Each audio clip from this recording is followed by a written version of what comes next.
तो अब आता है अपन अपना ऑटो रीनल फंक्शन पे। ठीक है, ऑटो रीनल फंक्शन क्या करते हैं? Renal auto regulation basically. Renal auto regulation है ना, कंडीशनल चीज़ है। नॉर्मली ये एक्टिवेट नहीं होता है। ये कब एक्टिवेट होता है? जब अपने को ब्लड, बेसिकली ऑटो रीनल जो अपना ये है ऑटो रीनल रेगुलेशन अपने आप होता है, इसके लिए इसमें ऑटो है, ये बाय इट्स ओन होता है। ठीक है, दो तरह से होता है, इंट्रिंसिक और एक्सट्रिंसिक। ठीक है, इंट्रिंसिक वाला ऑटोमेटिक है, मतलब ये खुद से होता है। मायोजेनिक और ट्यूबुलो ग्लोमेरुलर फीडबैक से होता है, ये दो चीज़ से खुद से होता है। बाकी जो एक्सट्रिंसिक वाला है, इसके लिए अपने को असिस्टेंट लगते हैं। ठीक है, और भी चीज़ें लगती है। जो अपना रास मैकेनिज़्म है वो एक्सट्रिंसिक मैकेनिज़्म है, और इंट्रिंसिक में ये दो चीज़ें। ठीक है, अब जैसे मायोजेनिक में आ जाते हैं। मायोजेनिक मतलब वो खुद के जो नेफ्रॉन के मसल्स है वो करवाते ही है। अब जैसे समझ लो कि मायोजेनिक में अपना हो गया ब्लड प्रेशर बढ़ा। अब ब्लड प्रेशर बढ़ा तो ग्लोमेरुलर हाइड्रोस्टैटिक प्रेशर बढ़ा। ग्लोमेरुलर हाइड्रोस्टैटिक बढ़ा तो फिर जीएफआर बढ़ा। अब जीएफआर बढ़ेगा तो यूरिन ज़्यादा आएगा, और अपने को ये चाहिए नहीं। तो ये क्या करता है अपना, जो इसमें मायोजेनिक है तो मसल्स में क्या होते हैं? फ्लेक्शन और एक्सटेंशन। अब जब ये ब्लड प्रेशर बढ़ता है तो अपने किडनी पे प्रेशर बढ़ता है। प्रेशर बढ़ता है तो स्ट्रेच मसल्स यानी स्ट्रेच रिसेप्टर्स ये एक्टिवेट हो जाते हैं। अब जब स्ट्रेच रिसेप्टर्स एक्टिवेट हो जाते हैं तो ये सोडियम इनटेक को कम कर देते हैं। ठीक है, जैसे कि सार्कोप्लाज्मिक रेटिकुलम स्टिमुलेशन जिसको बोलते हैं। और इन लोग जैसे यहाँ पर समझ लो कि ये स्ट्रेच रिसेप्टर बढ़े तो ये रीअब्जॉर्प्शन कम हो के बल्कि खुद में ही रहते। अब ऐसे ये समझ लो एक मसल्स है, एक वो है फेस, क्या बोलते हैं अपन उसको, एक सार्कोमियर है। ठीक है, अब उसमें देखो यहाँ पर से अपना सोडियम रीअब्जॉर्ब हो रहा है मसल्स में। ठीक है, अब जब मसल्स में रीअब्जॉर्ब हो रहा है तो सोडियम जब आता है मसल में तो फिर कैल्शियम एक्सक्रीट होता है। ठीक है, कॉन्ट्रैक्शन और रिलैक्सेशन में पड़े होंगे। तो जो सार्कोप्लाज्मिक अपना रेटिकुलम है वो अनलोड करता है कैल्शियम को। ठीक है, और फिर ये कॉन्ट्रैक्शन अपना इंक्रीज़ करता है। कॉन्ट्रैक्शन इंक्रीज़ करता है तो इससे वैसो कॉन्स्ट्रिक्शन होता है, जिससे ब्लड प्रेशर अपना कम हो जाता है। ठीक है, एक तो ये है कि जब ब्लड प्रेशर बढ़ा तो ये मैकेनिज़्म हुआ। ठीक है, सोडियम अंदर आया, कैल्शियम को अनलोड किया, कैल्शियम अनलोड हुआ तो कॉन्ट्रैक्शन इंक्रीज़ हुआ, कॉन्ट्रैक्शन इंक्रीज़ हुआ तो वैसो कॉन्स्ट्रिक्शन हुआ, जिसकी वजह से अपना ब्लड प्रेशर कम हो गया। ब्लड प्रेशर कम हुआ तो जीएफआर कम हुआ, जीएफआर कम हुआ तो यूरिन अपना कम होएगा। ठीक है, अब दूसरी चीज़, अगर ब्लड प्रेशर कम हो गया तो क्या होएगा? ब्लड प्रेशर कम होगा तो हाइड्रोस्टैटिक प्रेशर कम होगा, और हाइड्रोस्टैटिक प्रेशर कम होगा तो जीएफआर कम होगा। ठीक है, सिमिलरली इसमें लेस स्ट्रेच पड़ेगा तो लेस सोडियम अंदर आएगा मसल्स के, और फिर लेस कैल्शियम आएगा तो बेसिकली रिलैक्सेशन हो जाएगा मसल्स का और वैसोडाइलेशन हो जाएगा। एंटागोनिस्ट चलता है ये। अभी ब्लड प्रेशर बढ़ा तो ये सब हुआ, अब ब्लड प्रेशर जब कम होगा तो ये सब कम हो जाएगा, कम हो जाएगा, नेगेटिव फीडबैक जिसको बोलते हैं। तो वैसे ही फिर उससे वैसोडाइलेशन हो जाएगा, वैसोडाइलेशन हो जाएगा तो ब्लड प्रेशर बढ़ जाएगा। ठीक है, अब इसमें आता है ट्यूब्यूलो ग्लोमेरुलर फीडबैक मैकेनिज्म। ठीक है, इसमें भी वही केसेस है, जैसे कि ब्लड प्रेशर बढ़ा तो जीएचपी बढ़ा, जीएचपी बढ़ा तो जीएफआर बढ़ा। ठीक है, अब इसमें ज़्यादा से ज़्यादा सोडियम आयन फिल्टर होंगे। ठीक है, क्योंकि प्रेशर बढ़ गया है, टाइम कम लग रहा है और चीज़ें ज़्यादा पास हो जा रही है। प्रेशर बढ़ा तो ऐसे धक्का मार, जैसे समझ लो एक छोटा सा गेट है और वहाँ पे बहुत सारी भीड़ आ गई और धक्का लगेगा तो ज़्यादा लोग अंदर घप से चले जाएंगे ना, वैसा होता है यहाँ पे। ठीक है, अब दूसरा केस है कि लो प्रेशर है, लो सोडियम आयन फिल्टर होगा, एक्सक्रीशन ऑफ NaCl होगा। ठीक है, अब इसके मैकेनिज़्म देखते हैं कि क्या होता क्या है यहाँ पे। तो जैसे ही समझ लो कि अपना NaCl अंदर आ गया। ठीक है, तो वहाँ पर मैक्यूलर डेंसर सेल्स एक्टिवेट हो जाते हैं। मैक्यूलर डेंसर सेल्स एक्टिवेट हो जाते हैं तो अपने एडिनोसिन साइकिल चालू हो जाती है। ठीक है, और जब ये हाई कैल्शियम लेवल में होता है। ठीक है, adenosine cycle high calcium level में होता है। एडिनोसिन करता है अपना, क्या बोलते हैं, high calcium level excretion of NaCl। Similarly अगर लो कैल्शियम लेवल है, लो कैल्शियम लेवल है तो अपने को वापस चाहिए रहेगा, कि लो NaCl है तो अपने को वापस चाहिए रहेगा, तो इसके लिए PgI2 और नाइट्रिक ऑक्साइड अपना रीअब्जॉर्प्शन में हेल्प करते हैं। अभी इसको देखते हैं कि ये करता कैसे, एडिनोसिन करता कैसे, मैक्यूलर डेंस। एडिनोसिन अपना मैक्यूलर डेंसर सेल से एसोसिएटेड होता है। ठीक है, बेसिकली एडिनोसिन कॉन्स्ट्रिक्शन कराता है, जिससे लेस ब्लड फ्लो होता है, जीएफआर कम होता है, नेट फिल्ट्रेशन कम होता है और लेस NaCl मतलब फिल्टर हो गया आता है। ठीक है, और जब वही ब्लड प्रेशर क्या बोलते हैं, ब्लड प्रेशर कम रहेगा तो कुछ नहीं होगा। सिमिलरली क्या बोलते हैं, PGI2 और NO2 अपना मसल्स को रिलैक्स करते हैं, वैसोडाइलेशन, ठीक है। इसमें देखने वाली बात क्या है पता, क्वेश्चन क्या आता है कि भाई वैसो कॉन्स्ट्रिक्शन कौन कराता है और वैसो डायलेशन कौन कराता है, ठीक है। वैसो कॉन्स्ट्रिक्शन कराता है एडिनोसिन और वैसो डायलेशन कराता है PGI2 और NO2। ये ना यूज़ अपन तो कब करते पता है, जब अपने को समझ लो कि नेचुरली अगर अपने बॉडी में PGI2 और NO2 नहीं बन रहा है, किडनी में कोई डिफेक्ट हो गया, तो अपन ये भी इससे एडमिनिस्ट्रेट करते हैं ताकि वैसो डायलेशन हो जाए, ठीक है। अब इसके बाद आते हैं एक्सट्रिंसिक वाले में। एक्सट्रिंसिक वाले में ना दो चीज़ें, एक सिंपैथेटिक वे और एक सिंपैथेटिक नर्वस सिस्टम से होता है और एक रास मैकेनिज्म से होता है, हार्मोनल, ठीक है। मतलब basically ANS nervous system, autonomic nervous system, ठीक है। तो इसमें समझ लो कि ये शुरू होता है हार्ट से, ठीक है। हार्ट से शुरू होता है।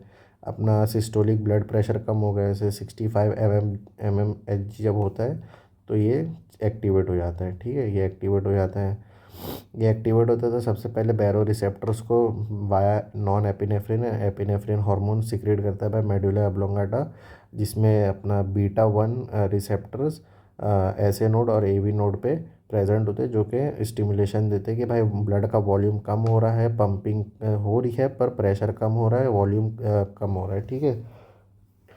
अब ये हो गया, प्रेशर कम होगा, वॉल्यूम कम होगा, तो ये जो एपिनेफ्रिन और नॉन एपिनेफ्रिन और alpha type 1 of non epinephrine जाकर अपना ग्लोमेरुलस पे एक्टिवेट हो जाते हैं, ठीक है।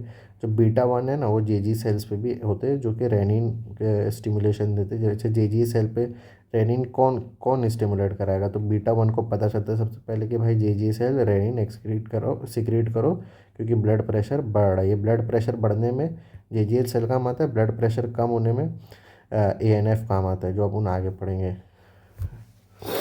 आगे का दिखा देता हूँ, अभी कहाँ चला गया। ये जो एट्रियल नेचुरल पेप्टाइड है ना, ये हार्ट से सिक्रीट होता है जब ब्लड प्रेशर कम होता है, ब्लड प्रेशर कम होता है। एक चीज़ बताता हूँ जिससे पूरा कन्फ्यूजन ही ख़त्म हो जाएगा। जो अपना ये रास मैकेनिज़्म है, इसमें रेनिन है, एल्डोस्टेरोन है, ADH है, और अपना क्या बोलते हैं, एल्डोस्टेरोन और ADH, तो उससे एंजियोटेंसिन 1 एंजियोटेंसिन 2 हो गया। और जो आखिरी वाला A है वो है एंटी एट्रियल नेचुरल पेप्टाइड। ये काम आता है जब BP हाई होता है, ठीक है। BP हाई होता है तो ये मैकेनिज़्म रोक देता है, ठीक है, रोक देता है। लो BP में अपना रास मैकेनिज़्म चलता है, हाई BP में ये चलता है। अभी यहाँ अपना लो BP था तो ये रास मैकेनिज़्म को एक्टिवेट करना था अपने को, ठीक है। रास मैकेनिज़्म का पहला पार्ट होता है कि भाई जो नॉन एपिनेफ्रिन एपिनेफ्रिन है वो जाकर सिग्नल देते हैं बीटा 1 को, बीटा 1 सिग्नल देता है JG सेल को, JG सेल सिक्रेट करता है रेनिन। ये रेनिन क्या कराता है, ब्लड प्रेशर इंक्रीज़ करवाता है, क्योंकि ब्लड प्रेशर कम हो गया है, ठीक है। ब्लड प्रेशर इंक्रीज़ कराता है। अब है ना, इसमें ना सिस्टमिक वेसल वैसो कंस्ट्रिक्शन और सिस्टमिक वेसल सिस्टोल होता है, ठीक है। ये अभी पढ़ाता हूँ, आगे देखते हैं, ठीक है। इतना यहाँ पर देख लो, ज़्यादा इसमें दिमाग मत लगाओ, क्योंकि बेसिकली जो ये सिंपैथेटिक वाला पाथ है ना, ये RAS को ही स्टिमुलेट करता है, ये खुद से कुछ नहीं कर पाता है। खुद से ज़्यादा से ज़्यादा क्या कराएगा पता है, थोड़ा बहुत वैसो कॉन्स्ट्रिक्शन वैसो डायलेशन करा देगा, पर ये केपेबल ही नहीं उतना कि सिस्टमिक वाला कि वो करा सके सिंपैथेटिक पाथवे, समझे। थोड़ा बहुत कराता है, जो मेन काम करता है वो अपना राशि करता है, ठीक है। मान लो अपना ब्लड प्रेशर कम हुआ, ब्लड प्रेशर कम हुआ तो अब इसमें आते ही ये चारों कंपाउंड जो मैंने बताया था, ठीक है। JG सेल्स पे ब्लड रिसेप्टर कम हुआ, बीटा 1 को पता चला, बीटा 1 ने ये सबको सिग्नल दिया कि भाई तुम लोग का काम है आ जाओ, जैसे PGI2 NO और एडिनोसिन को, ठीक है। ये सब ये, और इसके पर अपना JG सेल खुद का बैरो रिसेप्टर है, ठीक है। तो ये सब देते हैं सिग्नल रेनिन सिक्रेट होने में। रेनिन जब सिक्रेट होता है तो जो अपना लीवर में एंजियोटेंसिन बनता है वो एंजियोटेंसिन 1 में कन्वर्ट हो जाता है। फिर जो एंजियोटेंसिन 1 है वो अपने लंग्स में जाता है, लंग्स में जाने के बाद जहाँ वहाँ पर ACE एंजाइम होता है वो एंजियोटेंसिन 2 को कन्वर्ट करता है। वो एंजियोटेंसिन 2 फिर अपना क्या बोलते हैं किडनी में आता है और अपना क्या बोलते हैं जो अल्डोस्टेरोन सिक्रेट हुआ है, एंजियोटेंसिन पहले अल्डोस्टेरोन सिक्रेट करवाता है, फिर यहाँ किडनी को भी स्टिमुलेट देता है। किडनी को स्टिमुलेट देता है तो सीएनएस एक्टिवेट होता है, जिसके हाइपोथैलेमस में पिट्यूटरी ग्लैंड ने एडीएच निकालते हैं। मैंने बताया था पिछली बार पिछली वीडियो में कि जो अल्डोस्टेरोन एंजियोटेंसिन जो 2 है वो अल्डोस्टेरोन और एडीएच को स्टिमुलेट करता है। अब बता देखो ऐसे करता है, जो अपना एड्रेनलिन ग्लैंड है उसमें अल्डोस्टेरोन को स्टिमुलेट करता है, और सीएनएस में जाकर अपना हाइपोथैलेमस में पिट्यूटरी ग्लैंड को स्टिमुलेट करता है तो एडीएच बनता है। एडीएच आता है किडनी में तो फिर वो अपना एक्वापोरिन 1 को एक्वापोरिन 2, 3, 4 को एक्टिवेट करता है, जिससे वाटर रीएब्जॉर्प्शन बढ़ता है। अब अपना ब्लड प्रेशर लो था, अब जब वाटर आएगा तो ब्लड प्रेशर हाई हो जाएगा, ब्लड वॉल्यूम बढ़ेगा। जैसे समझ लो कि छोटी पाइप है, इसमें एक ही लाइन पानी बह रहा है तो इसमें प्रेशर कम होगा।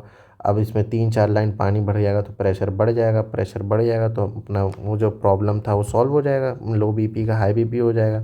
सिमिलरली अल्डोस्टेरोन भी उसी में हेल्प करता है कि ये देखो ये वाला पूरा साइकिल अपना कलेक्टिंग डक्ट में चलता है, ये वाला अपना लेट डीसीटी में चलता है, प्रिंसिपल सेल में, ठीक है। और इसको भी प्रिंसिपल सेल बोलते हैं, ठीक है।